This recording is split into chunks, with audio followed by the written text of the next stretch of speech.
Okay. That snap might have been a bit rough. All right, open that.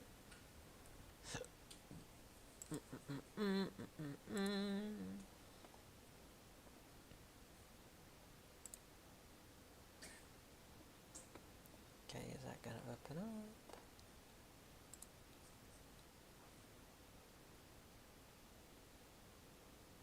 Is it playing? Is it gonna play? It says upcoming. I don't like that. There we go. All right. Let's just go back to my channel. Imagine when I bring this back up, it's gonna. Yep. Should we do that? Okay.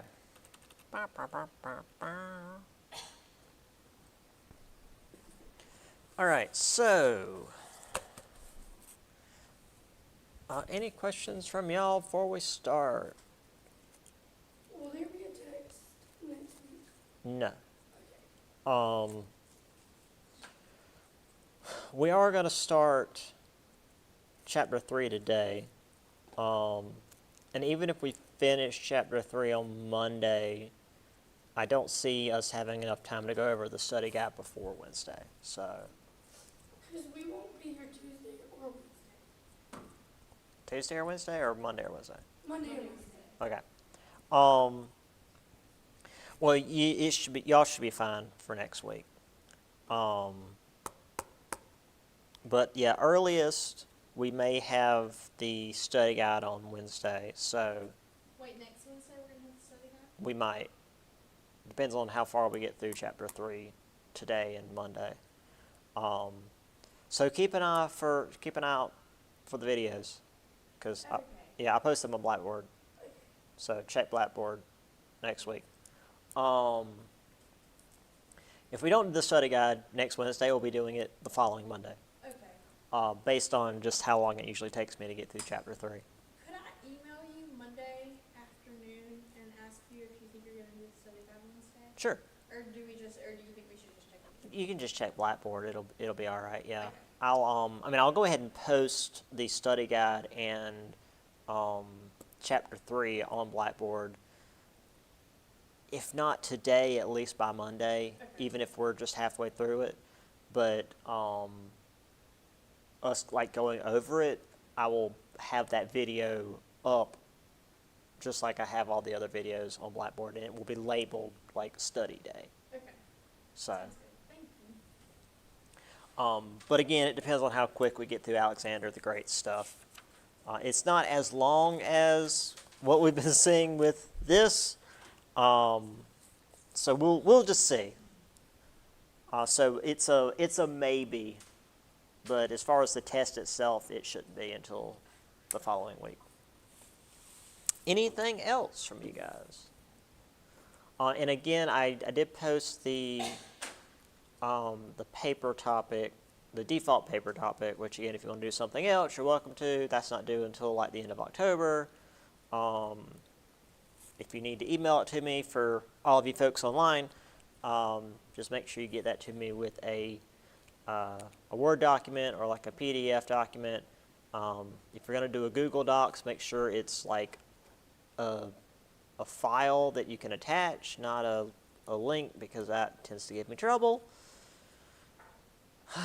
Although I'm still going to get a lot of that anyway, because for some reason people don't listen to my videos. Anyway,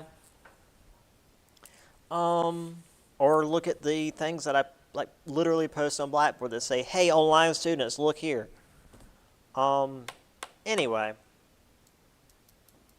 yeah, let's. So we've ended here with the Peloponnesian War. Athens versus Sparta. The Athenian strategy was to pull everybody behind the walls and let Sparta raise the countryside and have the Spartan navy attack Sparta's allies. Didn't work out real well because Sparta's really good at land warfare, and it turns out Sparta's allies were really good at keeping Athens' fleet busy. Meanwhile, it turns out that keeping an entire population inside a walled city breeds disease. as they discovered.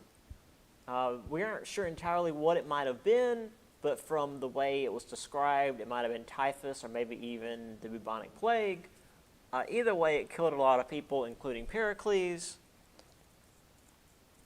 So there was a peace treaty struck in 421 that didn't resolve a whole lot. The Athenian Empire was recognized, Sparta asked for aid in keeping its slave population under control, and nothing was really accomplished. So here we have, again, the various parts of Greece. Again, it's weird seeing, I mentioned this in my previous class when we were looking at Spain and England and France in the Mediterranean. I keep saying Mediterranean. In the Caribbean, there's certain color codes I'm used to seeing for certain powers. I'm used to seeing Sparta in red and Athens in blue, but they swapped it for some reason. Anyway, so all the red is Athens, Sparta and their allies in blue, and then the gray is just like neutral powers. I don't know why Macedonia is considered a Spartan ally. I didn't think they were involved, because that's where Alexander the Great comes from. So that's the whole thing.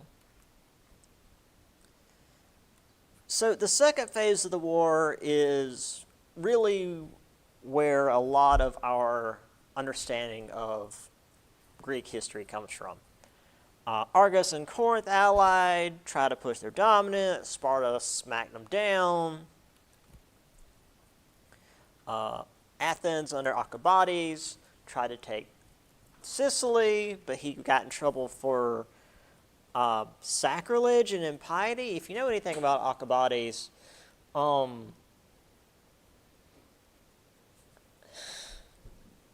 do I best describe Alcibiades? You guys don't know who Fabio is. Alcibiades would bone anything that moved, is the best way I can put it. The fact that they were calling him back to Athens for a charge of impiety, it just seems so weird. It's like, yeah, duh. He was like the playboy of the Greek era, of the Greek ages, and most Greeks were really open with their sexuality. So, yeah, and he was especially so. So instead of going back to Athens and standing trial, he fled to Sparta and told them about the attempted invasion of Sicily. So that didn't go so well for Athens. Sparta, however, didn't have much of its own navy, so they asked Persia to help them out, and Persia destroyed Athens' fleet in 405 BCE. So finally, in 404, Athens was defeated by Sparta, and they sued for peace. They had to tear down their walls, cease its democracy, and heed Spartan decisions.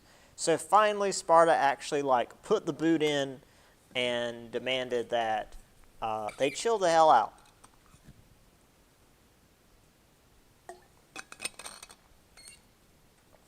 Now again, especially post Cold War America, the whole ceasing its democracy seems like a really big negative thing.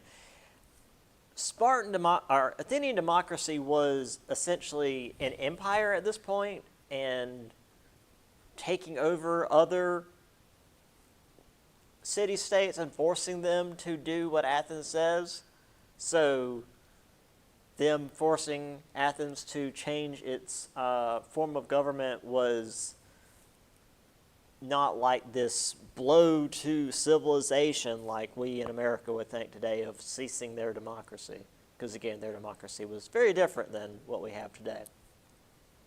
Also, I'm pretty sure this is the only year you guys are going to need to remember. 404 BCE, is the year that Athens was defeated by Sparta, thus ending the Peloponnesian War.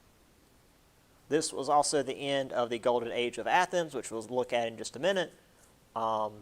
This was like a major defining point in Greek history.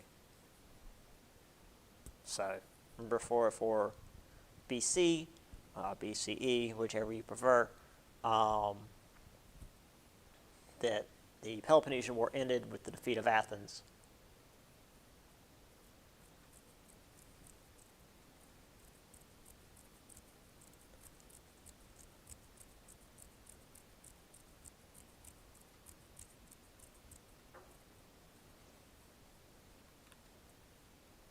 And I used to make a joke of 404 Athens not found, but that's an old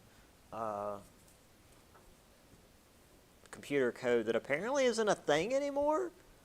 And it's just like the world's changing and I'm scared. So,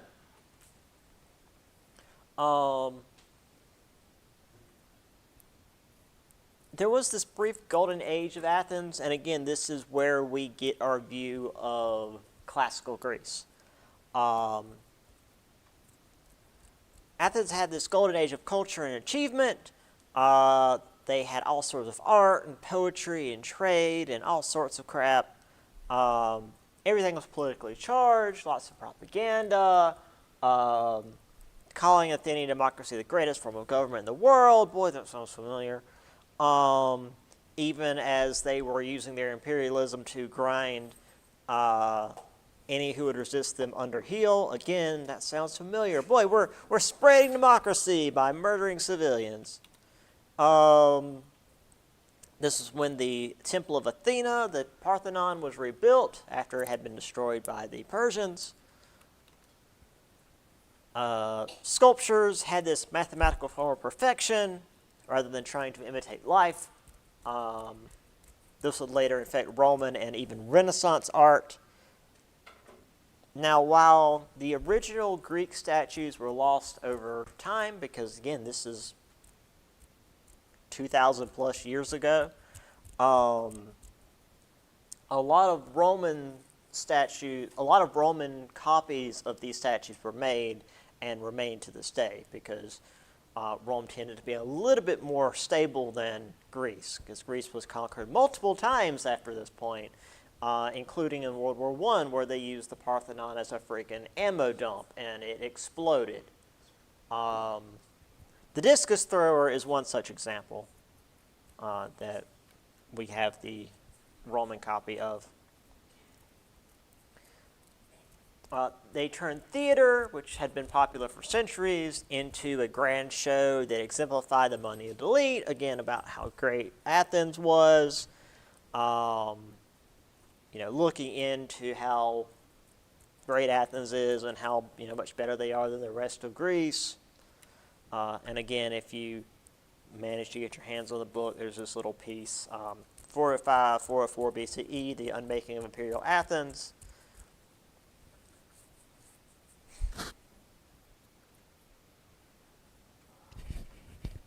So we've got here an image of, you've got an amphitheater down here, you've got the Parthenon up here, and a lot of these Greek ruins in front of the modern city of Athens. And we've got a recreation of what it probably looked like back before. Again, they used the Parthenon as a freaking ammo dump. But you've got the temples up here. You've got this huge statue of Athena. It was a really neat statue.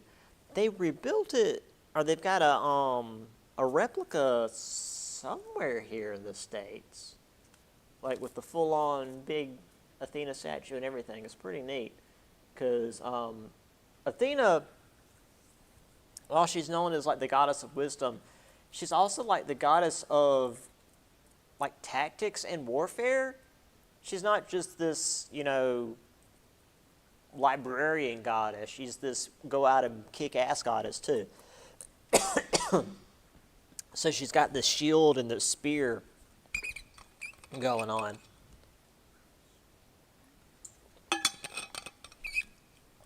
I think it was pretty cool.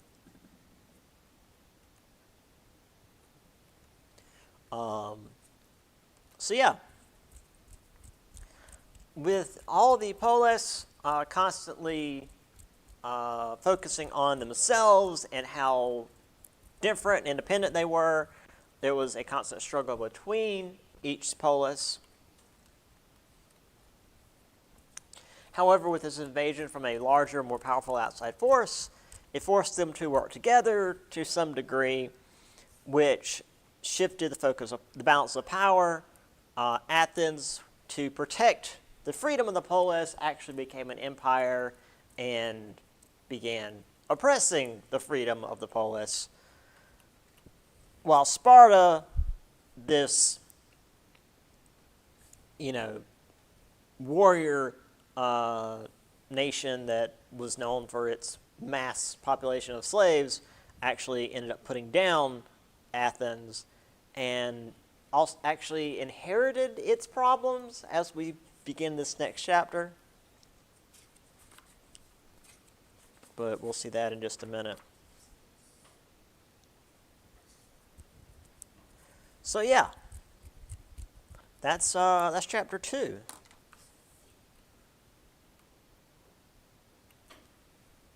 Let's go on to the start of chapter 3. Where's the mouse? There we go. So,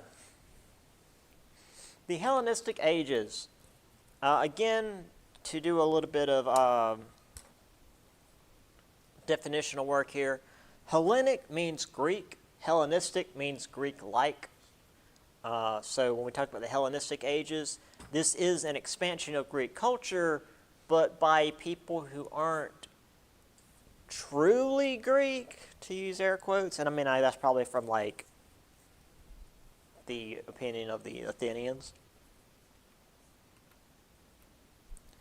So after being defeated in the Peloponnesian War, Athens was ruled by the 30 tyrants to keep the Athenians in check with a small Spartan garrison, because again, the Spartans couldn't really afford to keep a lot of their men not in Sparta.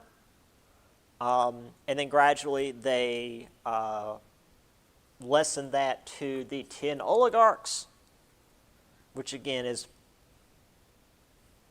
Athens' name for these tyrants that are ruling us. By 403 BC, literally the next year, they had overthrown this oligarchy and restored their democracy. They were oppressed for all of a year. However, being defeated in a war is not something you can just bounce back from. Their prestige, fortune, and empire was gone.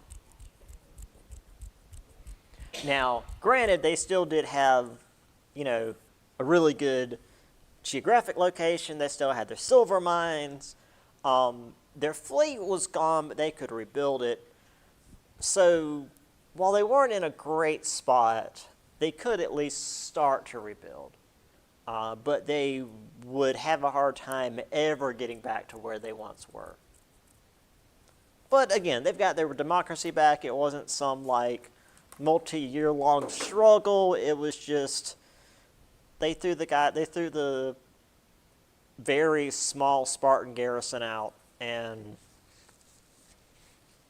we're like, we're gonna make our democracy again. And Sparta's like, yeah, okay, whatever. So Sparta had quelled the Athenian Empire, secured freedom for the Greek polis, but they now had to enforce this peace. They had to keep the various other Greek polis from doing what Athens had done and shifting the balance of power and taking over the other Greek city-states, the other polis. So the Spartans, who were trying to be isolationists and not be involved with everybody else, had to like police everybody else.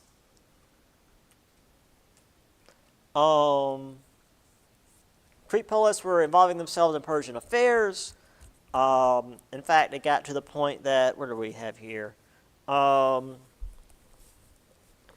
Greeks continued to be involved in Persian affairs. Cyrus the Younger seeking to overthrow his brother, yada, yada, yada. Hired Greek hoplite mercenaries to help him make his claim for power. Among the Greek mercenaries was Xenophon, who wrote Anabasis, an eyewitness account of the campaign and retreat of 10,000 Greek mercenaries after Cyrus led them deep into Babylonia against his brother. Cyrus was slain by his brother's forces. The Greeks were left leaderless deep inside Persia, but rallied and made a daring return to Greece. Long story short, while the Greek mercenaries who were deep in Persian territory were not victorious in their attempt to overthrow Persia at the hands of the other Persian emperors' schemes, they were able to stay together and get back to Greece rather than being overwhelmed by Persian forces, which is something you would have assumed would have happened because there's like hundreds of thousands of Persian forces within Persia, and they were just like managed to get out. So Sparta's like, if we send an actual expeditionary force into Persia, we could probably just overthrow them. Well, that didn't work out. A few Spartans had grown rich from Sparta's imperial ventures, etc., etc. Let's see. Many citizens had become poor and lost their citizenship rights. The anger of newly disenfranchised led to a conspiracy. Detected and suppressed. 3 years later, naval venture off the coast of Asia Minor failed as Sparta abandoned their Asian interests. They just pulled back entirely from Persia after attempting to, maybe Athens wasn't that far off. Maybe we can invade Persia. And then they tried to invade Persia, and it caused an uprising in Sparta. And they're like, let's go back to what we've been doing the last several hundred years and just not.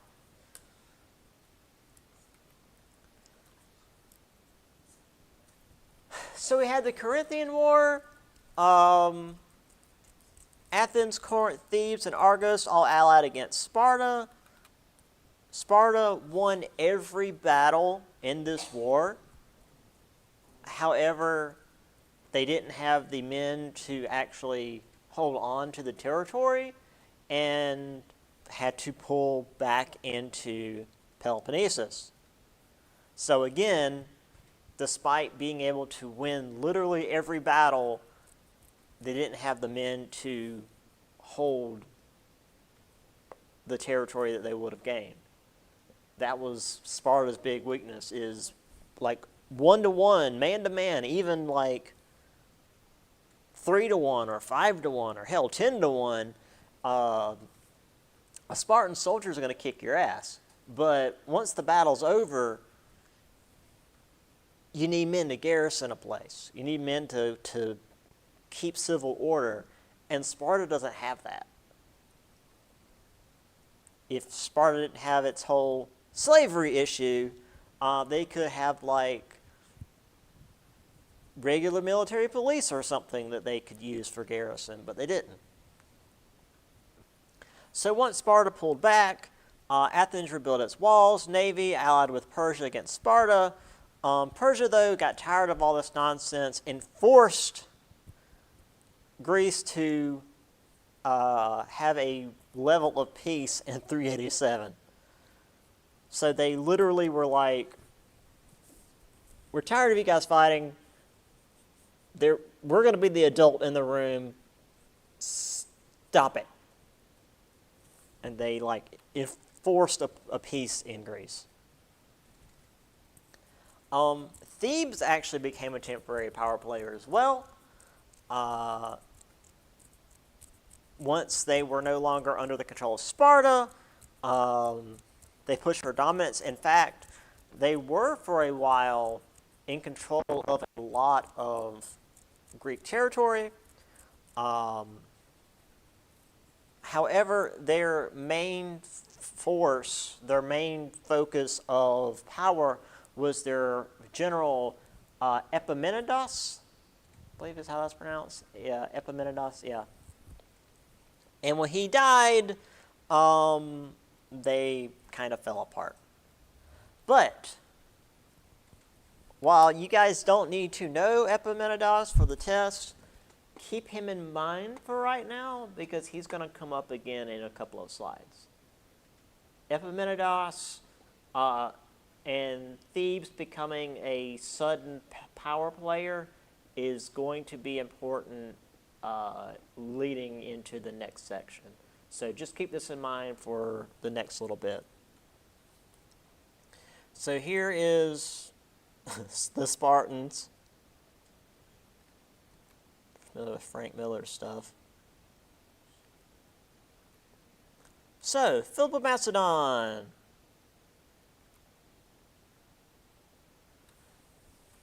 So there was this region north of Greece known as Macedonia.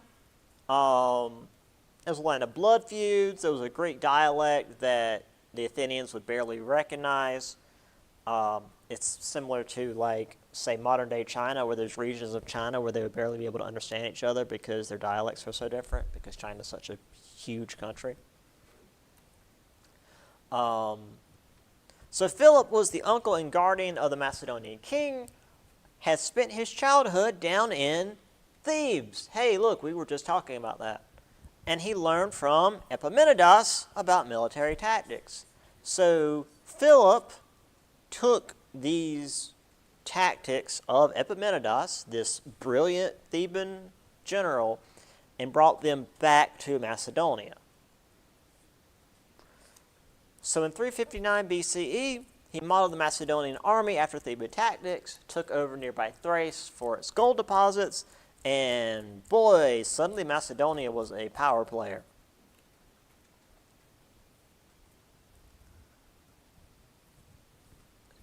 So by 352, with the Macedonian army now professional, using professional tactics, improved equipment, willingness to wage total warfare, which was not something they did back then.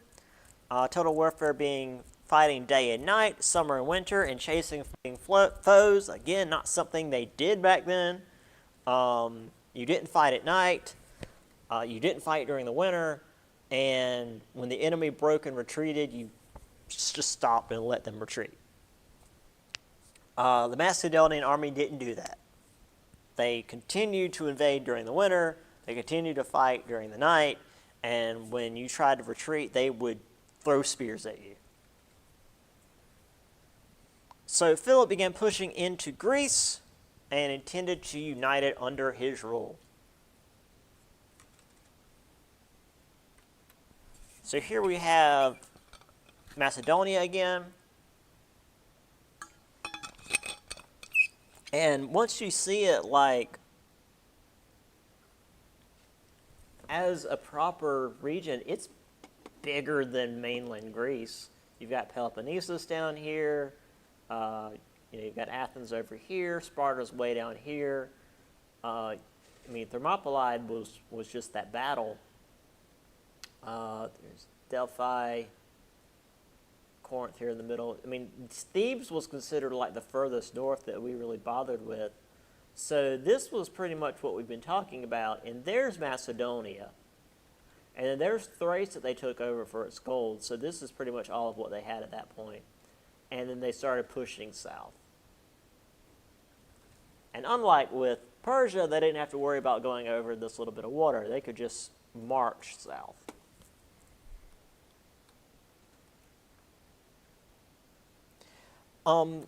There was this whole thing, I think it might actually be in the book. Yeah. They found Philip's skull, and he took a spear to the face at one point in his military career. There's like significant chipping of his ocular socket. So we know he was missing an eye. And let's see, actually, let me see. His collarbone shattered by a lance, lame in his right leg, arm permanently damaged, and most striking of all, his right eye lost to an arrow. Okay, not a spear. Yeah, he was disfigured. Now this is an image from like one of the Total War games, I believe. The book has another image of him, and he looks rough. Yeah, Philip of Macedon was he looked like a conquering ruler, because he was in the middle of battle. He wasn't, a guy sitting in the back and telling people to fight. He was in the middle of it.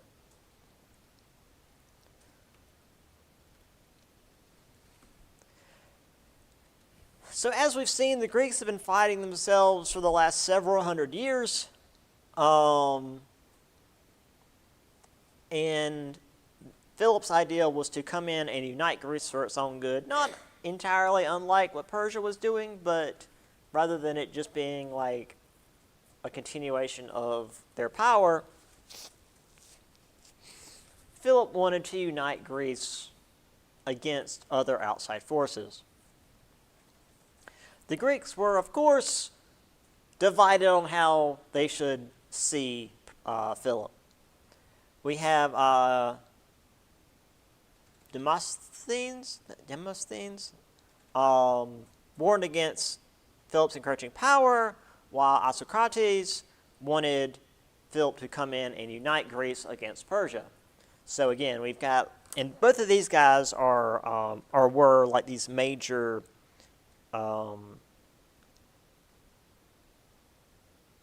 what's the word I'm looking for?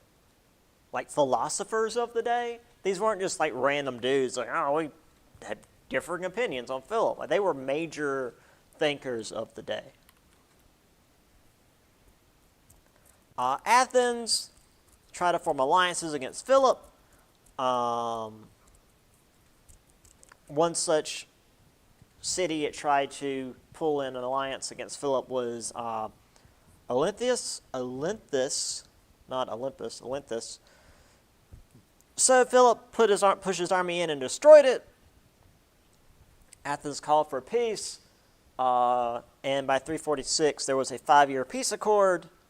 And once again, as we saw with Persia, during the time of peace, Philip sent agents in to gain support among the Greeks that weren't certain about what they should do with Philip.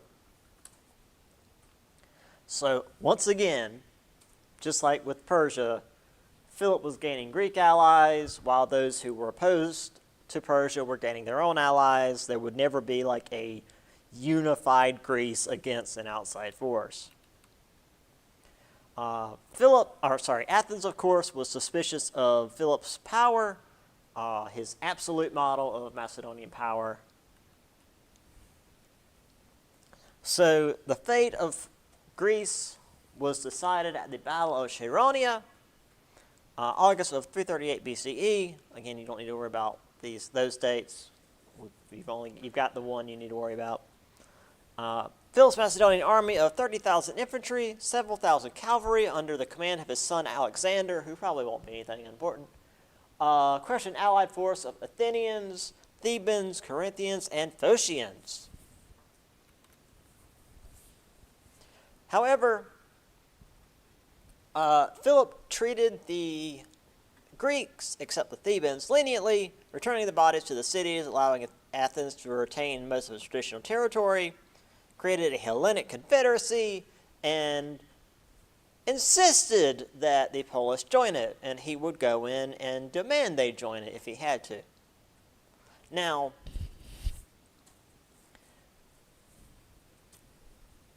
once again, think back to what I had you guys remember. It says here he treated the Greeks leniently except for the Thebans. Why was he harsh against those from Thebes?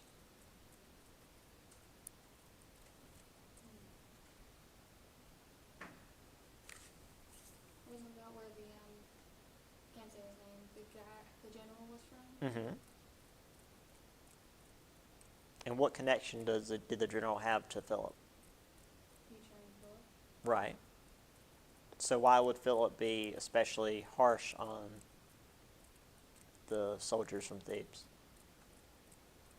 He would probably still have similar tactics to him. Know the tactics for it. Well, think about it. Think about it in a personal sense. Philip grew up in Thebes, learned from Epaminondas, I believe was how his name was pronounced. Grew up with the Thebans, comes to this battle, and the Thebans are fighting against him. How would that make Philip feel? Dread? Hmm? Dread? Betrayed. Yes. He was very angry that the Thebans didn't side with him, or at least sit the battle out. So after he defeated the Greeks, he was lenient with everybody but the Thebans because he felt like they had betrayed him. Or at least he, was angry that they didn't fight with him because he felt like he was as much a Theban as he was a Macedonian. So yeah, that's just a little personal thing of Philip's there. So here again we have a battle map. Philip was using, where's one? Where'd it go? There we go. Philip was using cavalry. He pulled the Athenians forward, while Alexander and the Thessalians flanked around and hit the Thebans and the Athenians from the side. Again, using a similar divide and conquer tactic of like pulling at one side forward while the other side gets pushed and splitting their formation, which breaks up the unity of the whole formation tactic ideal to begin with.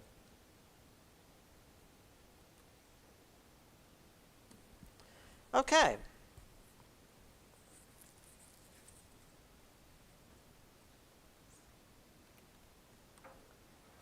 So, spoiler, Philip doesn't stick around. He had sent an advance party into Persia because he was ready to just straight up invade Persia. He's like, all right, well, we've got Greece. Everybody's on my side, whether they want to be or not. We're going to invade Persia. And then Philip got assassinated by one of his bodyguards in October. He got shanked. We're not entirely sure why. There were a lot of reasons, plural, why, but we're not sure the real motive for what happened because, let me see here.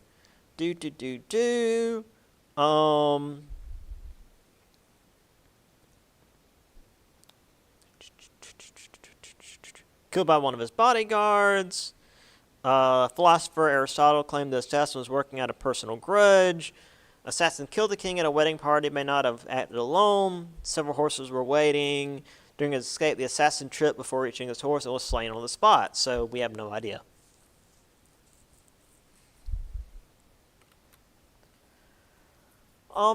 Plenty of folks were actually happy with him being killed, including his son Alexander. Because Philip had married again. In fact, the book mentions he had married 6 times previously, including Olympias, the mother of Alexander. But with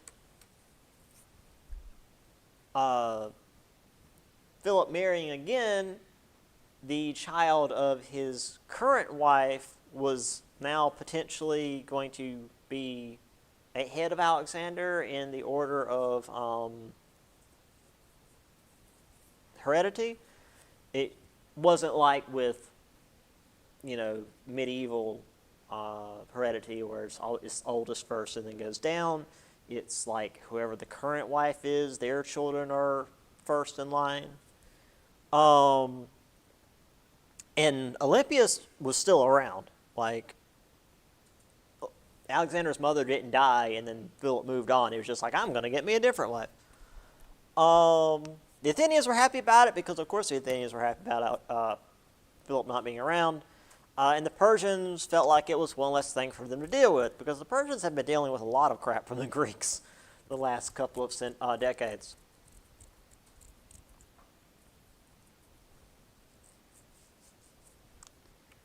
So here we have Philip taking a knife to the face, a child being scarred for life. You know, typical stuff in Greece. Wait till we get to Rome.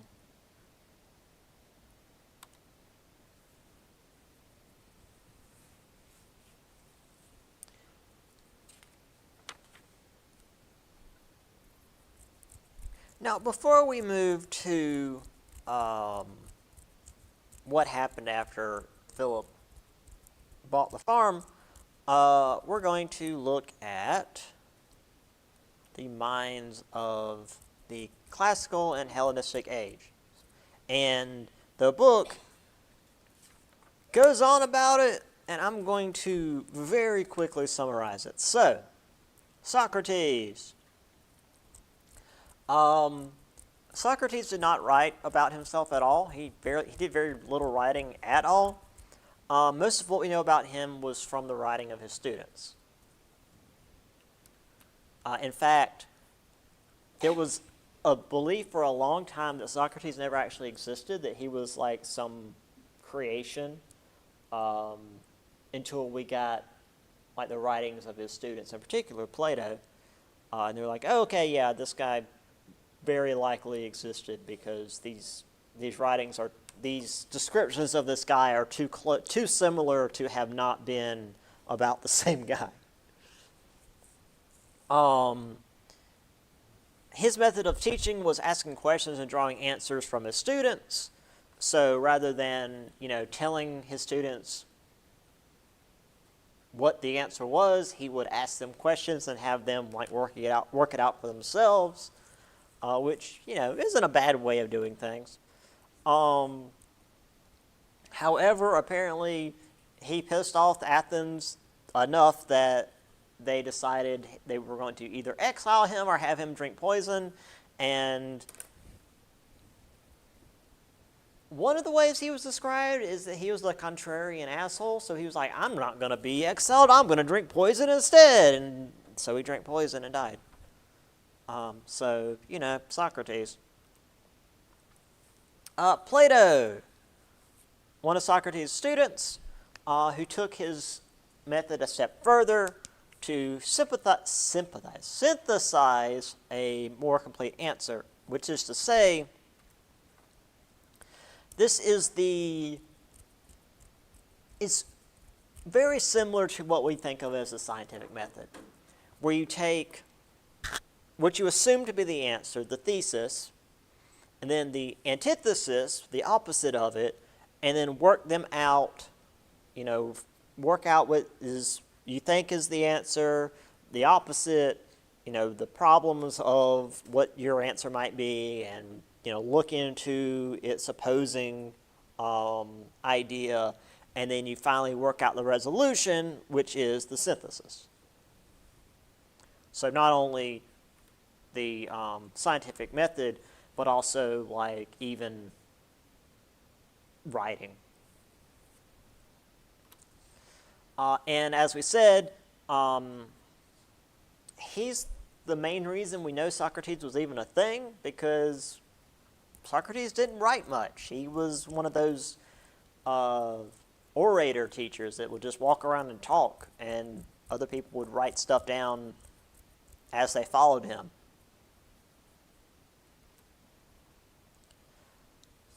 Plato also built an academy outside of Athens because, again, he didn't feel like walking around the city and talking like Socrates did. He was going to take things a little bit more into a more solid direction, I guess. And then finally we have Aristotle. He was originally from Macedonia, and he probably knew Philip personally, which is pretty cool.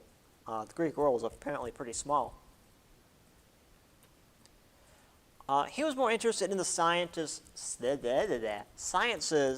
than Socrates or Plato. Socrates and Plato were more about like philosophy and just the thought processes and where we exist in the cosmos and all that, whereas Aristotle was a bit more about science and like gravity and the way the sun works and all of that.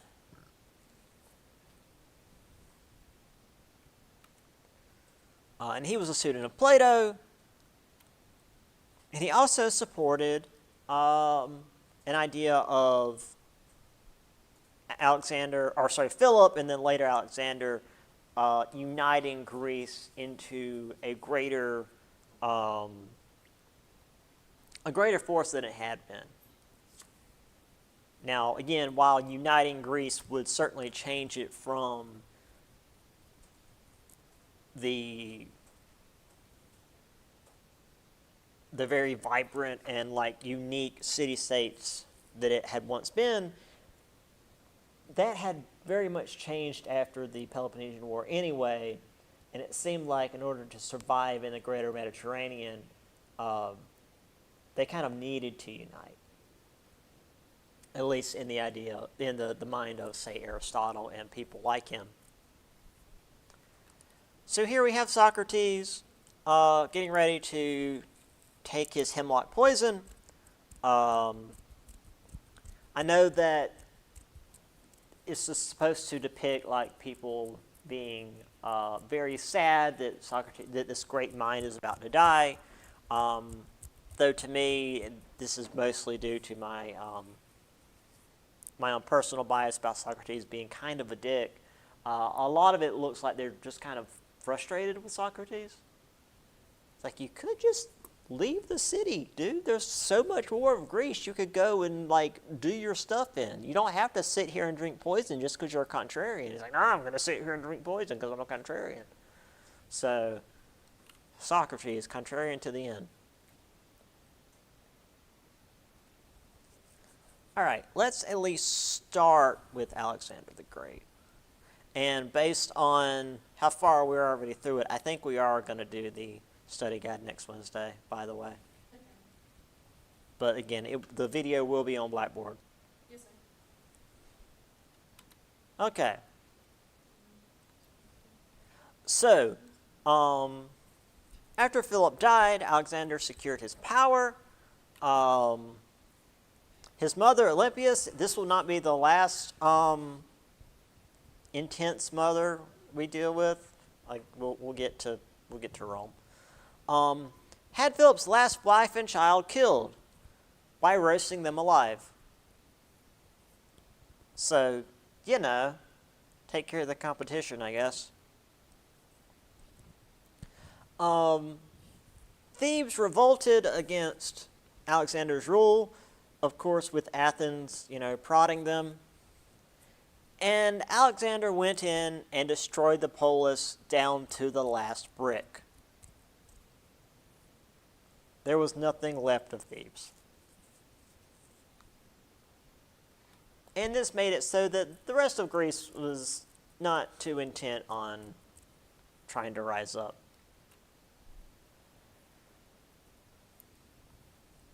So he went into Persia and began pushing against the regional governors and was constantly winning battles in Persia. Yeah. Now, before I bring this next one up, I'm going to see if anybody's familiar at all with this. So, there was this legendary, I guess you'd call it an item, in the Near East called the Gordian knot. It was this like chariot and yoke that you would normally put on, say, an ox or I guess a horse, since it was a chariot. And it was tied together with this huge bundle of rope where you couldn't really see where it began or ended. Supposedly, it was tied together by Heracles, which is the Greek name for Hercules. and the legend was anyone who could untie it would rule over all of Asia. Obviously, Alexander wanted to go and solve this Gordian knot because he essentially believed himself divine. Does anybody here know how he solved this Gordian knot? How he solved this great, mythical puzzle? He cut it with a sword. He just cut the damn thing open. Because again, it was this big bundle, this just wad of rope, and you can't even see where to begin to untie it. And he's like, hey, the challenge is to undo the knot, right? So if I cut it, I'm undoing it. And, the people were freaking out. They're like, you're going to get struck by Zeus. Well, he didn't. And he technically solved the Gordian knot. And the whole point of that is that Alexander was the only one audacious enough, I guess is the way to put it, to do that. Because, again, this is something that a mythical hero had put as a challenge. This is essentially something that the gods had instructed be put there as a challenge to us mortals. And it had never been solved. And Alexander takes his sword to it, which anyone could have done, but no one had, I wouldn't even say the guts, but the stupidity to do it, because the idea being, Zeus is going to fry your ass.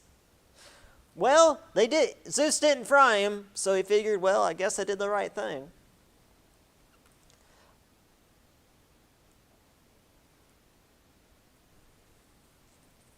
So he defeated Darius III at Issus in Cilicia, 333 BCE, but let me just read this real quick. Here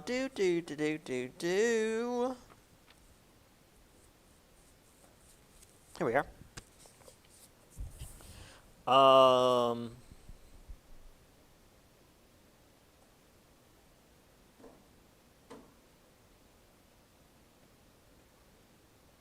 Oh no, this isn't the one. His army was outnumbered. Alexander concentrated his attack on Darius himself, which as luck would have it worked. Darius fled when the insult came too close to his huge army retreated in chaos. Macedonians chased down thousands of Persian soldiers but failed to capture Darius. Alexander did seize Darius' rich baggage train and his family, which had been abandoned as the great king fled. Alexander treated them kindly, in essence replacing Darius as the protector and patron, and is supposed to have ordered them to learn Greek. So yeah, this battle did not go well for Darius. Now, Darius retreated further into Persia, and rather than follow him,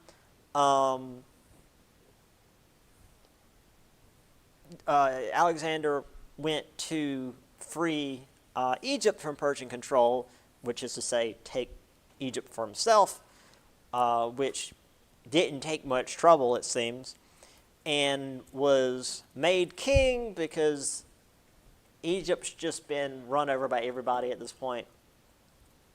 A priest greeted him there as the son of Ra, which, as we're going to see with Greece and later Rome as well, they saw different pantheons as just like their pantheon with different names. So Ra, while technically Ra was Egypt's sun god, but Ra was like the chief god of Egypt's pantheon. So to Alexander, he was essentially saying that Alexander was the son of Zeus, which meant Alexander was a god, or at least a demigod. So that was enough for Alexander. He laid the groundwork for Alexandria, which we'll definitely get into later because that's super important for for the rest of the Alexander's empire and even in Rome. Set up for Alexandria, set up a garrison, and then went back to Persia to continue chasing Darius. This is a mosaic from Pompeii from 331 BCE, where once again Alexander chased Darius off. This is the best image we have of Alexander the Great. So here we have Darius realizing, oh crap, Alexander's here again, we got to leave. And over here we have Alexander. I mean, he's just below where the paint was chipping off, so he managed to get a really good shot of his face. So yeah, this is like the best possible image we have from, not from immediately that era, but from as close as we could get. What was going on with that dude on the horse in front of Darius? Oh, he looks like his horse is falling. Yeah, the horse looks like the horse. This here, the horse tripping and the dude just like going to the ground. No, the one in front of him. Why is he riding the horse backwards? Who did? The one in Where's front my of the mouse? chariot. This guy? Oh, look farther. Oh, he's right there. That's. And dude, Oh, Darius. I was thinking Alexander. I'm sorry. he's him right there. Okay. The dude on the horse. I don't know. He might have been a horse archer. Yeah, I know. I'm sorry. You said Darius, and I was thinking Alexander. My brain was not. Yeah. Okay, this guy here, right? He might have been an archer. Horse archers could turn and shoot directly backwards. I'm not sure. I assume the Persians had horse archers. But yeah, you're right. He is turned backwards on his horse. We'll see more about horse archers when we get to the Mongols. But yeah, you're right. He is backwards. I don't know. I'm assuming he's got a bow or he's about to fall. No telling. At least they know how. Okay, look. You've already, well, all of you have been in my American history class. You've all seen what like medieval era horses look like. Look how good these horses look. They look like horses. Whoever did this knows what a horse looks like. And then you've got the ones in the Middle Ages. It's like, why is this like a hippo? Anyway, we're going to go on a little bit further, then I'll let you guys go. So Alexander defeated Darius in 331. 70,000 against 250,000 to 1.5 million. It depends on who's doing the writing. Clearly, one number might be a little exaggerated.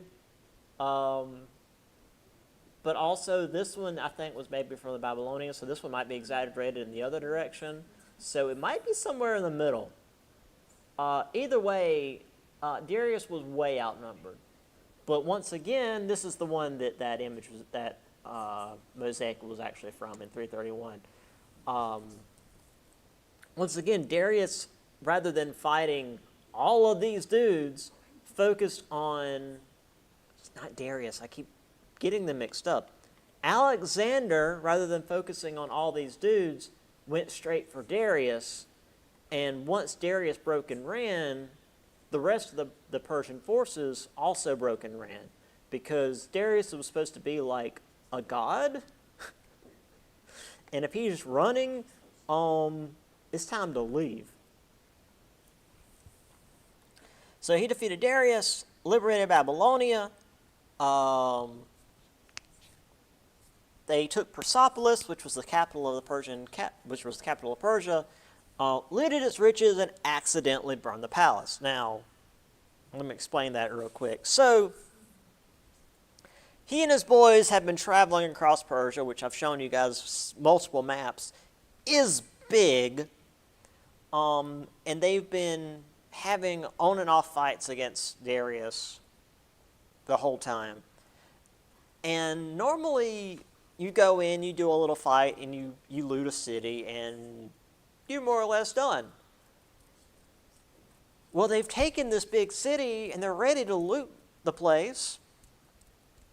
But Alexander knows he needs to keep the capital more or less intact because he wants to rule it, like he wants to make this part of his new empire.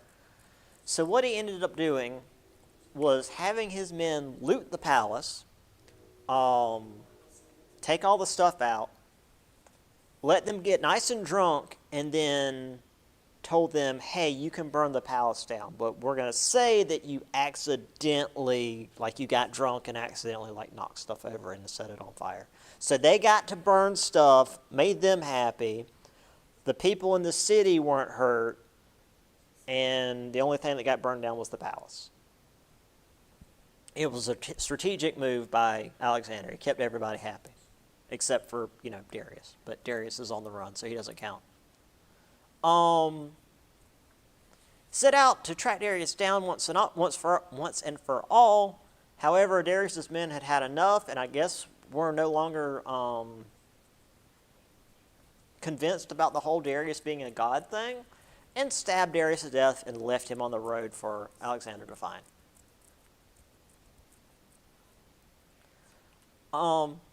Alexander, though, wasn't done, and instead continued east to the border of India to, quote, punish those who betrayed Darius. Not because he felt like he owed Darius, but how dare these people betray their ruler. They should be punished for betraying, their divine ruler. Because again, Alexander believed himself to be divine, and if Darius was also supposed to be divine, how dare his people betray him like that? I don't know. Alexander was really full of himself. So here's another battle. Lots of dudes, lots of people just like laid out on the ground. The crows are already gathering for the lovely meal they're about to have. Okay, we got to do one more because I want to be able to end this thematically. So after coming back to Babylonia, once he killed the guys who killed Darius, he began planning to invade Arabia because they hadn't done that yet. And that was like one of the few places that was left. I guess maybe there was Russia, but they hadn't gone there yet. However, in June of 323, Alexander died of alcohol poisoning and also some malaria, but mostly alcohol poisoning. And there's a section on his death on page 87. His generals immediately were like, yeah, we're not doing all the stuff that Alexander wanted to do because he was losing his freaking mind. The plans against Arabia and Carthage were completely scrapped, and they began consolidating the land that they had because they had expanded so much that they couldn't keep it under control. So they pulled the borders back a little bit and began to, properly consolidate what they had. So here we have Alexander dying of partying, I guess. It's so humiliating that Alexander the Great, ruler of the known world, basically drank himself to death. Like, he wasn't poisoned. It wasn't that his wine was poisoned. It's that he literally drank so much his body couldn't handle it. Also, he had a little malaria, but everybody had a little malaria back then. Like, that was normal. He drank too much. And we'll get into what comes out of that after. That's it for today. And we are about halfway through the chapter, so we'll probably knock it out on Monday. And then we can go over the study guide on Wednesday and do the test the following week. Which again, for those of you that are in here, I'll just hand it out. Those of you online, I'll have to manually make it because I don't have an online version yet, but we can do that online. I assume I'll be able to make it so you guys won't see it online, but if you see the test online, don't worry about it. I'll mention that again, like, when we actually get to the test, but when we get to the test, if I can't make it so it doesn't show up for you guys, don't worry about it. It's identical to what I'll be handing you guys in here. Okay.